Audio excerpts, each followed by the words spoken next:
Os fatores que faz com que a gente entre em processo de ansiedade são os nossos pensamentos. Aquilo que a gente pensa em relação aos eventos que a gente já vivenciou. Então, eu vou fazer meio que volta para trás, para que vocês consigam ir para frente e me acompanhar nessa jornada e entender o que eu quero falar sobre pensamentos. Então, primeiro ponto, se eu falo de ansiedade, eu tenho sempre que lembrar que é uma situação que eu passei, traumática, que pode ter sido um trauma acumulativo ou um trauma de impacto, né? Que foi mostrando para mim que eu precisava fazer alguma coisa e que eu não me senti capaz de fazer. Basicamente, resumindo, é isso. Eu vivenciei uma situação que, para mim, se ela foi acumulativa, eu passei por várias situações semelhantes ao longo da vida e cheguei no meu estresse, no meu auge de situações acumuladas, e aquela última gota transbordou meu copo e fez eu entrar em crise de ansiedade. Ou uma situação impactante. Quando que uma situação impactante pode acontecer? Um evento em que você vai fazer alguma coisa e todo mundo está te olhando. Por exemplo, eu tenho uma aluna, não dessa turma, da anterior, que ela foi defender uma tese.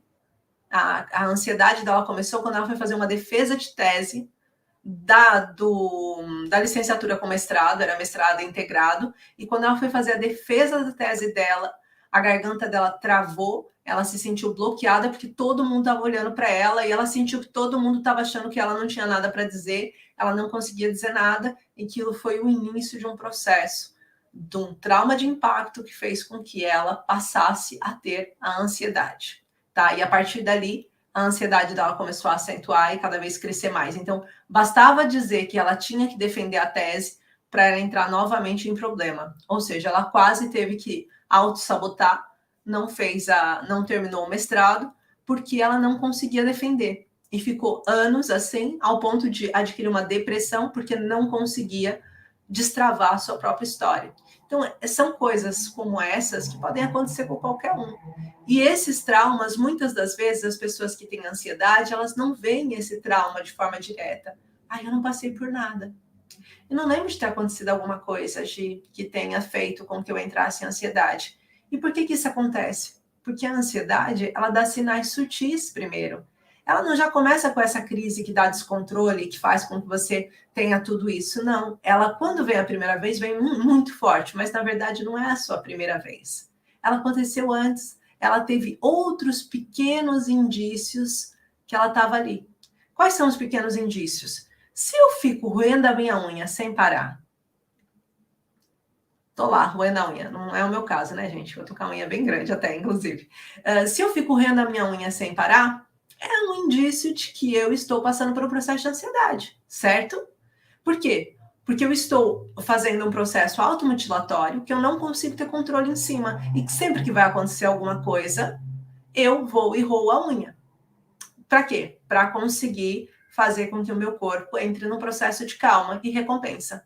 Outra coisinha que acontece como questões sutis, as minhas perninhas batendo, aquelas pessoas que estão sempre assim, ó.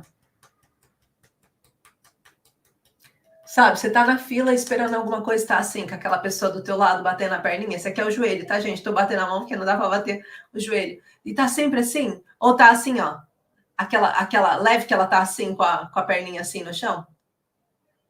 E ela nem sequer percebe? Isso são sintomas sutis. Outro tipo de sintoma sutil que eu posso ter é aquelas vibrações que dá no olho. Esses são os primeiros sintomas sutis de que eu estou com um nível de estresse acima do normal. Inclusive, se vocês fossem fazer uma investigação, daria o cortisol no alto, um índice maior do que o normal. Por quê? Porque eu estou com estresse a mais.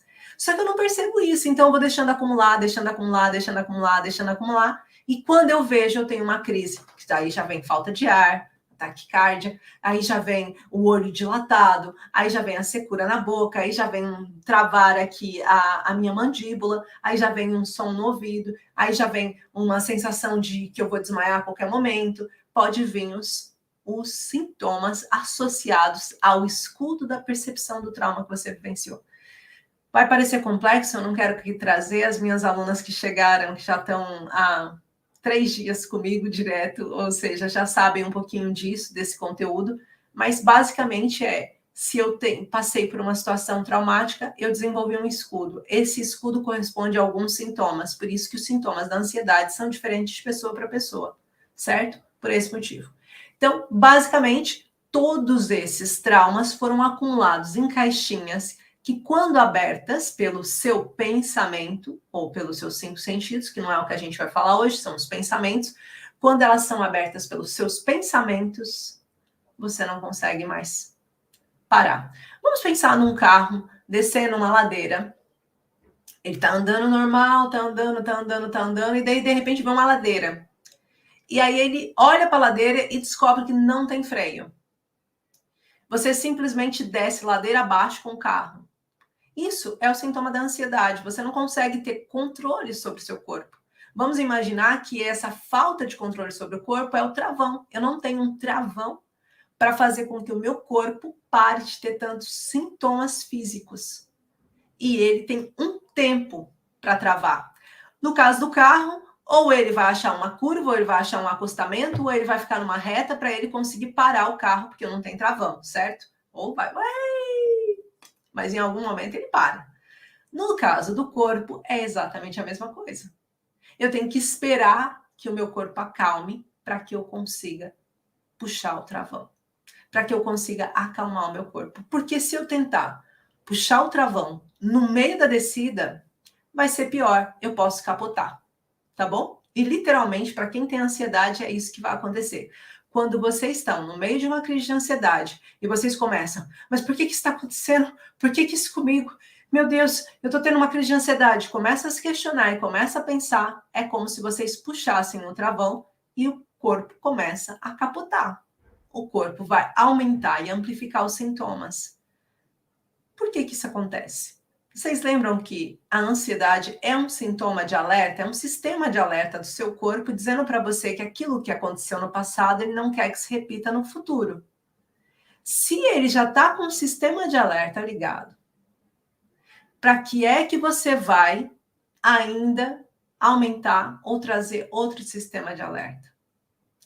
Se ele já está com o sistema de alerta lá no auge, se você simplesmente pegar e falar assim, olha, mas isso pode ser, e daí vai e mede a tensão. Gente, se tem uma coisa que eu poderia recomendar aqui para vocês que sofrem de ansiedade é deitem fora o vosso medidor de tensão arterial. Deitem fora. E eu vou dizer por quê. Quando você está tendo uma crise de ansiedade, é normal subir a sua tensão arterial. O seu batimento cardíaco acelerou, a sua tensão vai aumentar, uma resposta natural do seu corpo.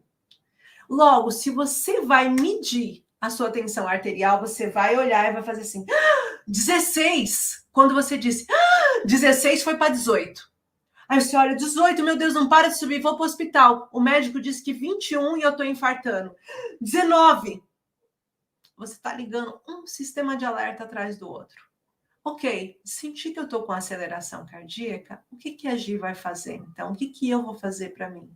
Eu vou baixar esse batimento cardíaco. Eu vou baixar a minha tensão. Eu vou lá no meu congelador, vou pegar 2 pedaços de gelo, vou colocar um em cada mão, vou segurar firme, vou respirar, esperar passar, colocar atrás do pescoço, massagear, passar na minha boca, colocar um gelinho dentro da boca, para quê? Para que eu entre em relaxamento, tá? No início, Gi, eu posso começar respirando? Se for muito no início, pode. Se for no meio, você já não vai conseguir respirar e acalmar, tá bom?